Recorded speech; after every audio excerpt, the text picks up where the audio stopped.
the United States military has one job, and that's to go overseas and break stuff and kill people in the event of them needing to do so. And every decision should be boiled down to, does it make us a more effective warfighting force, or does it not? If it does, then you should do it, irrespective of cost, irrespective of social heartburn that it might create, and irrespective of really anything other than that singular goal of, is this what we're here to do or not? And it really needs to stay that simple. Is it that black and white to you? It is, because it's unlike really every other aspect of our life, or very few other ones.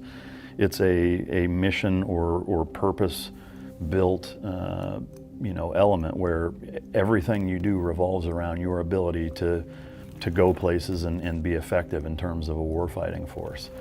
So whether or not women should be in certain roles, or transgenders should be allowed, or any of those things, to me, I'm reminded of the Jeff Goldblum quote in Jurassic Park, which is where he says, we've spent so much time thinking about whether or not we could or couldn't, we never stop to think whether or not we should or shouldn't.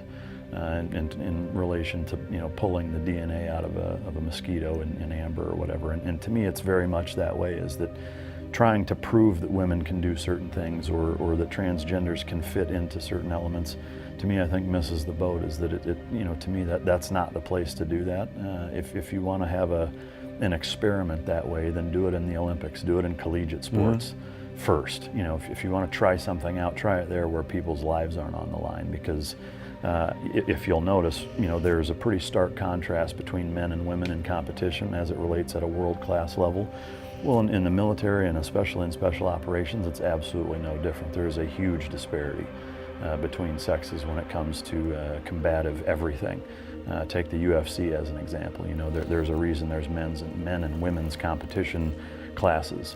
Why is there not a push to make that co-ed? There's not. Why isn't there?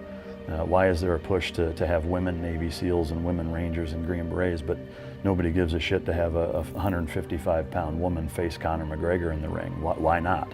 Why is there not the same level of bordering on vitriol for that competitive equality that exists, when the reality of it is whether you take the Olympics or the UFC, is that everybody knows what the actual result would be, and that would be an outclassing, and I think very few, if any, women would win anything, and that's why there are women's divisions in both the Olympics, collegiate sports, as well as thirdly being the UFC, where women have far more access and far less microscope on them in terms of getting into certain areas versus not, because they're women, they're going to be given a pass.